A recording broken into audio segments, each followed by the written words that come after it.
There is something about your mind that has always set you apart. Since childhood, you've noticed patterns others miss, flaws others overlook, and possibilities no one else sees. Conversations feel slow, plans seem obvious before anyone finishes speaking, and most people operate on a frequency you can't quite tune into, yet no one gave it a name. Today, you will see it clearly.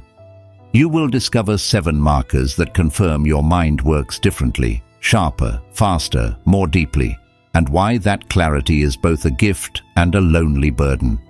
By the end, you'll know not just what makes your mind exceptional, but how to harness it to create influence, insight, and precision few can match. Habit 1. You argue with yourself before you argue with anyone else. Most people plant a flag in their beliefs and defend it relentlessly, mistaking stubbornness for conviction. You do something different. You interrogate your own ideas before they leave your mind. This is called dialectical thinking, the ability to hold contradictory ideas simultaneously and stress test them rigorously. It is uncomfortable, almost physically so, but that discomfort is the engine of superior reasoning. During the Manhattan Project, physicist Niels Bohr would present a theory and immediately challenge it mid-sentence, driving his colleagues to frustration. They assumed indecision. In reality, he was systematically dismantling his own reasoning to ensure it could not fail under scrutiny. That internal rigor produced insights that shaped nuclear physics for a century. You think differently because you cannot settle for easy answers. Cognitive dissonance is your ally, not a threat. While others reach for comfort, your mind scans, questions, and reconstructs, producing clarity and precision before action. This is why your decisions are slower in appearance, but sharper in reality. Every argument you launch externally is battle-tested internally first. Habit 2. You get bored in conversations that excite everyone else. There is a unique kind of boredom that has nothing to do with laziness. It emerges when your mind operates faster than the world around you.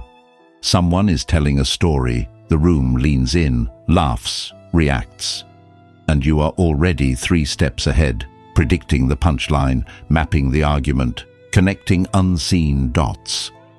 David Robson documented this as rapid pattern recognition. High-processing minds do not drift aimlessly, they reallocate energy to complex problems in the background.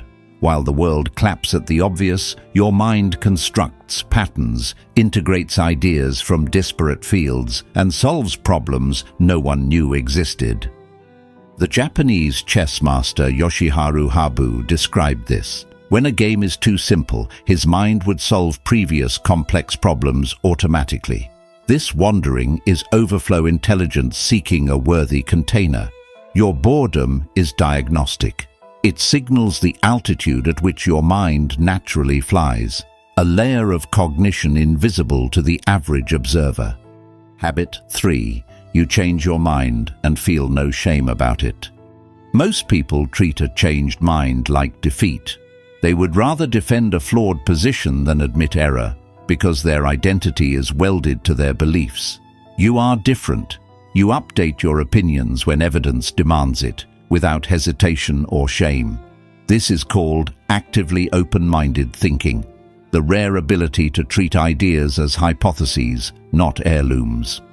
Daniel Kahneman and Jonathan Barron's research shows that those willing to revise beliefs consistently outperform those clinging to certainty. Kahneman, a cognitive flexibility researcher, documented academics who would reverse their conclusions mid-debate when confronted with stronger arguments. To outsiders, it seemed indecisive. In reality, it was intellectual rigor. Changing your mind is not weakness. It is precision. Every revision trims error. Every reassessment sharpens judgment. You navigate the world guided by truth, not ego. While others cling to comfort, you construct insight in real time. This is why your decisions are faster, more accurate, and your mind remains 2 steps ahead of those anchored in yesterday's conclusions. Habit 4. You notice what is missing before what is present. The average mind catalogues what is visible: the furniture, the people, the noise. Your mind works inversely. You detect absence first, the missing person, the unasked question, the gap in logic. This is called negative space cognition, and it is rare, terrifyingly effective, and invisible to most observers. During World War II, Allied statistician Abraham Wald studied damaged bombers and recommended armoring the areas with no bullet holes. Other analysts focused on visible damage. Wald understood that the planes returning were survivors. The real danger was where the holes didn't appear, the points that would guarantee destruction. His insight saved thousands of lives. Your brain works the same way. While others notice only what is in front of them, you detect omissions, hidden patterns, and invisible risks. This allows you to navigate decisions, negotiations, and strategy with an advantage invisible to the untrained eye. Absences become your intelligence lens, revealing the gaps that hold power. Habit 5. You feel exhausted after socializing. Not because you dislike people, but because you are processing them at a depth invisible to most. While the average person engages in one layer of conversation, your mind runs multiple parallel analyses, tracking words, micro-expressions, hidden tensions, and unspoken intentions. You are building a real-time psychological map of the room. Susan Cain and Susan Kay's research on cognitive load shows that individuals with high sensitivity process far more information per interaction than others. Charles Darwin exemplified this. He attended dinner parties, fully engaged, contributed meaningfully, and then retreated for days of isolation. To outsiders, he seemed withdrawn. In reality, his brain had carried conversations as if they were physical labor. Your exhaustion is a signal of depth. It is proof that your mind operates at a higher resolution, consuming cognitive energy that others cannot perceive. This is not weakness, it is capacity. Habit 6. You are uncomfortable with your own intelligence. Most people grow complacent when they feel knowledgeable, not you. Awareness of your own limitations fuels a quiet discomfort that drives learning and precision. This is a structural trait tied to the Dunning-Kruger effect. The less competent overestimate their ability, while true experts constantly perceive gaps in their understanding. Andrew Wiles spent 7 years in near-total secrecy solving Fermat's last theorem. Even upon presenting the proof, he felt incomplete, aware of adjacent problems he could not yet solve. Your unease with your own intelligence mirrors this. It is not doubt, it is awareness. It keeps you vigilant, adaptable, and relentlessly curious. It prevents intellectual stagnation and enables mastery over areas that others believe they've conquered. Habit 7. You have a relationship with time that disturbs others. You perceive time as finite, precious, non-renewable. Most squander it in arguments, gossip, performative busyness. You see the hours others waste and recoil, not in judgment, but in comprehension. Strategic thinkers like Marcus Aurelius understood mortality as a tool for decision-making. Each hour is a resource, and the cost of misallocation is visible to you in ways it isn't to others. This awareness shapes your choices, your relationships, your career. You leave events early, decline unnecessary commitments, and focus intensely on what actually matters.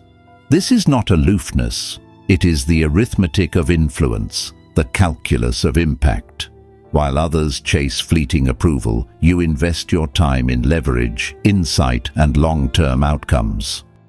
The mind that operates at this level is rare. It does not seek applause, validation, or ease. It processes complexity, adapts, and perceives what others miss.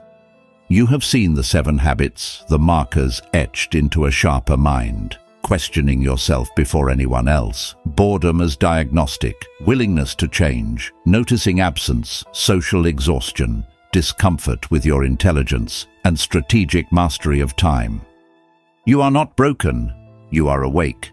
Your frequency is higher, your cognition deeper, and the discomfort you feel is not a flaw, it is proof of precision.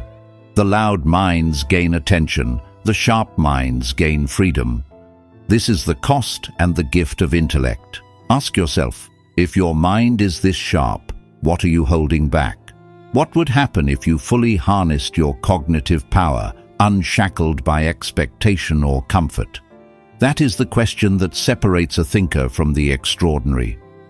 The world rewards the visible, but the invisible thinker shapes it. Step into your own architecture of thought, refine your decisions, amplify your influence, and let the world witness results that speak louder than words ever could. You are not behind, strange, or flawed. You are inevitable.